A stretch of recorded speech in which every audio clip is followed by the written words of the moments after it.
Hey, what's up, everyone? CS here.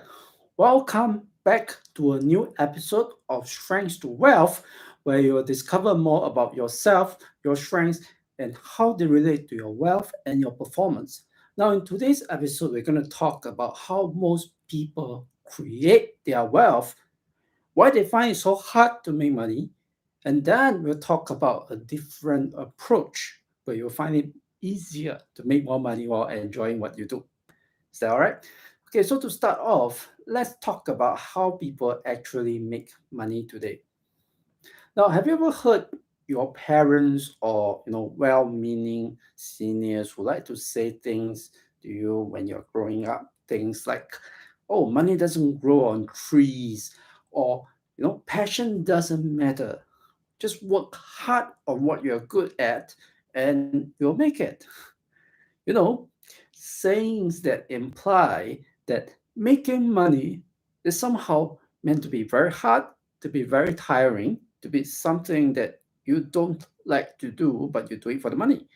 Well, I used to hear about this all the time in my childhood. And I grew up with the belief that what I like doesn't matter. Instead, what matters is to focus on what I can do well that makes good money. And believe it or not, this is how most people choose their careers, right? Choose their work. Most people don't really spend much time to think about what makes them special or where is the unique advantage.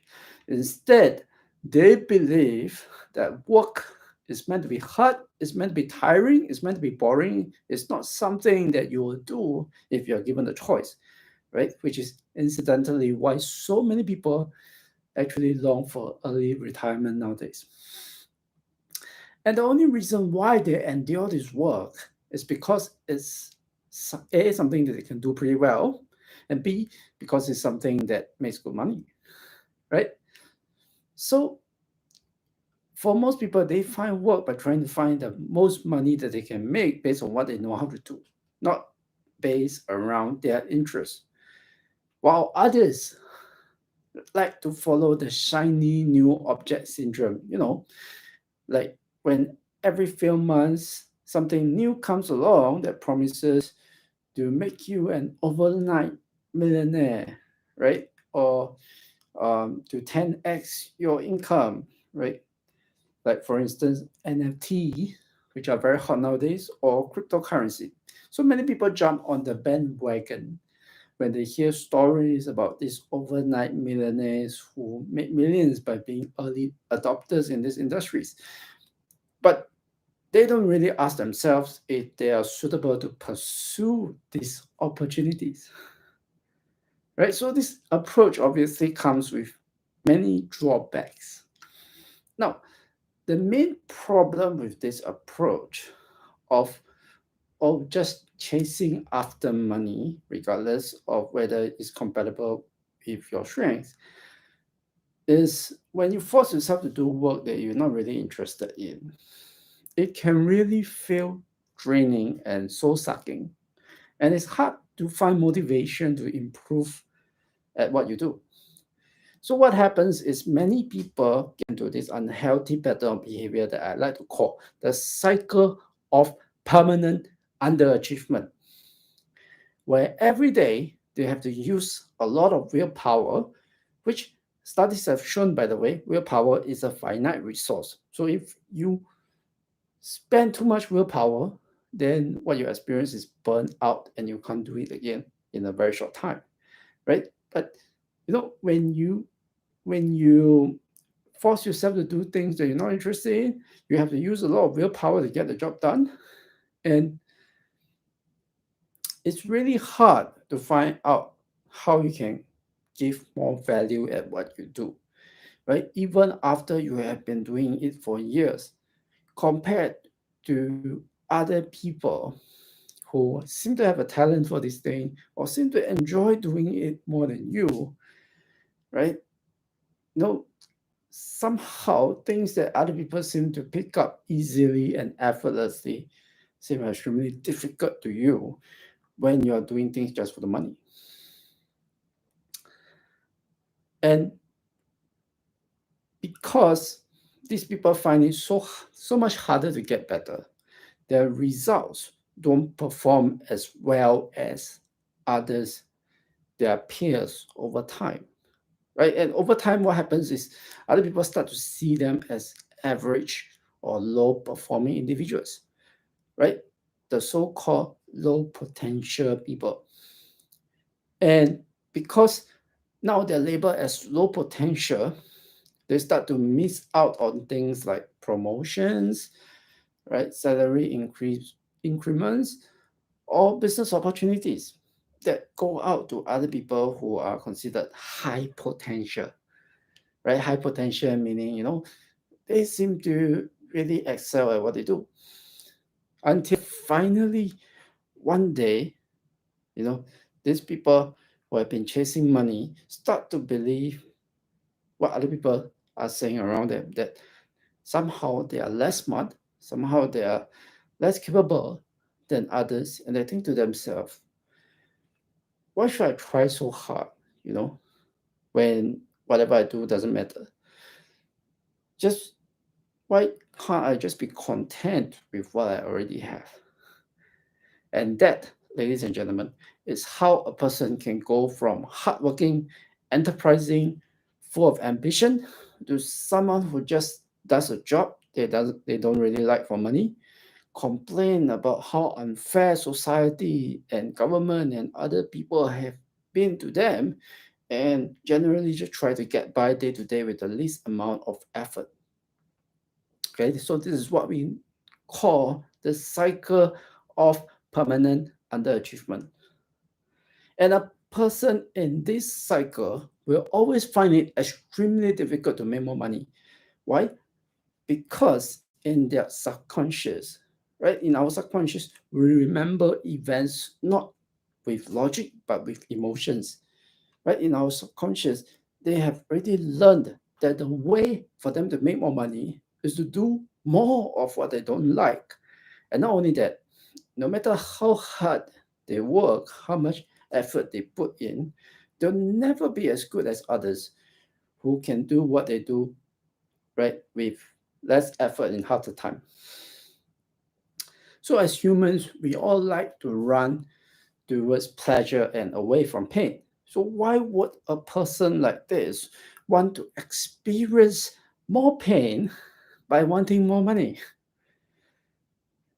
So if you ever see people say, I'm content with what I have, I don't really want more money, but they don't actually have more money, now you know the reason why. Okay, so knowing this, how can we escape the cycle of permanent underachievement and actually start making more money? Simple. Instead of looking for what makes the most money immediately, we can start by asking, what work do I really love to be good at? What kind of work can I do all day and never get tired of it? Or what kind of work do I do where I naturally feel drawn to seek out new knowledge and skills to keep getting better and better and better, even when nobody's watching? This is what I mean by understanding ourselves and focusing on our strengths. Okay, so how can strengths lead to more wealth? Simple. What is wealth? Wealth is nothing but a sustainable way of making money that you can keep achieving consistently over a long period of time. Right? So the only way to achieve more and more money consistently is when you can consistently get better at what you do. Agree? And the hardest part of getting better at what you do or creating better results over time is to just have the motivation and the consistency to keep wanting to learn and improve, right? So to ask yourself, what can I do differently today that will create a better result than yesterday? So this is where focusing on your strengths is so important, because it feels so much more natural and enjoyable to keep learning and growing at the work you love, right? So improvement comes easily. You don't have to use much willpower or determination to push yourself. So instead, as long as you are doing work that leverages on your strengths, you just somehow seem to get better and better at the work without trying very hard, right? And because you get better so quickly and easily, now you start to stand out to others as a high potential person yourself, right? So this creates a positive reinforcing self cycle of success where the more you follow the strengths, the more opportunities you get because other people start to think that, hey, this person seems to have some kind of high potential, right? And the more you will be able to meet or even exceed their expectations because now you have a strong self-confidence and belief that you can achieve the results you want because it's so enjoyable and feels so natural to do the work, right? And in turn, when you achieve the results, it proves to others that they are right. They are right all along that you actually have high potential, and that gives you even more business and career opportunities down the road because now you're so popular and trusted to deliver results. And this is how someone can go from being a permanent underperformer to becoming a world-class performer at the top of their industry simply by focusing on their strengths. And of course, as an added bonus, now it really feels much more enjoyable to actually do the work, right? So you know how some people like to talk about jumping out of bed on a Monday excited to start the week? Yes, exactly that kind of experience. You can only get this when you truly enjoy what you do. And that means focusing on your strengths every day. Now, at this point, you might ask, like, CS, how do I know what you say is true? Simple, because this is exactly the same experience I went through when I started focusing on my strengths. You see, for the longest time, I didn't care about what I do as long as it makes me good money. I would try all kinds of side hustles, I would try all kinds of businesses and jobs, from running a retail business to doing a tech startup to property management to digital marketing to e commerce. I've tried so many things over the years, right? But over the years, I found that my wealth was hardly increasing. And I asked, why is it that, when I was spending so much effort, it doesn't lead to a commensurate reward? Until one day, I finally realized the problem is not because I didn't work hard enough or because I'm not smart enough or dedicated enough. The problem is because I simply didn't understand myself and where I have a natural advantage compared to others. So this led me to do so many money making activities that were unsuitable for me over the years. And as a result, for some of them, I've lost even over 5 figures. Right. So over the past 5 years, I embarked on a self-discovery journey to find out who I am and what I really love. Until finally, at the end of the journey, I found my answers in the domains of strength psychology and also in the domains of NLP and psychotherapy. And this is the real answer that I found. Wealth doesn't come from how determined we are or how much we force ourselves to do the work.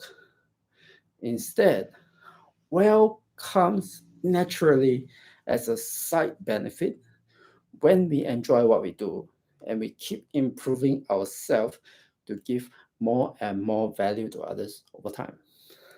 So, what do you think? Do you agree with what I just said? Let me know in the comments below, right? And also, if there's any topics that you would like to dive more deeply into with regards to the domain of strengths, right? Let me know as well. Perhaps I will do a dedicated video on that. And as always, if you're interested in this kind of content, I do videos like this 3 to 5 times every single week, right? So make sure you click on subscribe and click on the bell icon so that you don't miss out on any future videos on the subject on strength and wealth. Okay, so as always, this is CS. Thanks for watching, and I will see you in the next episode.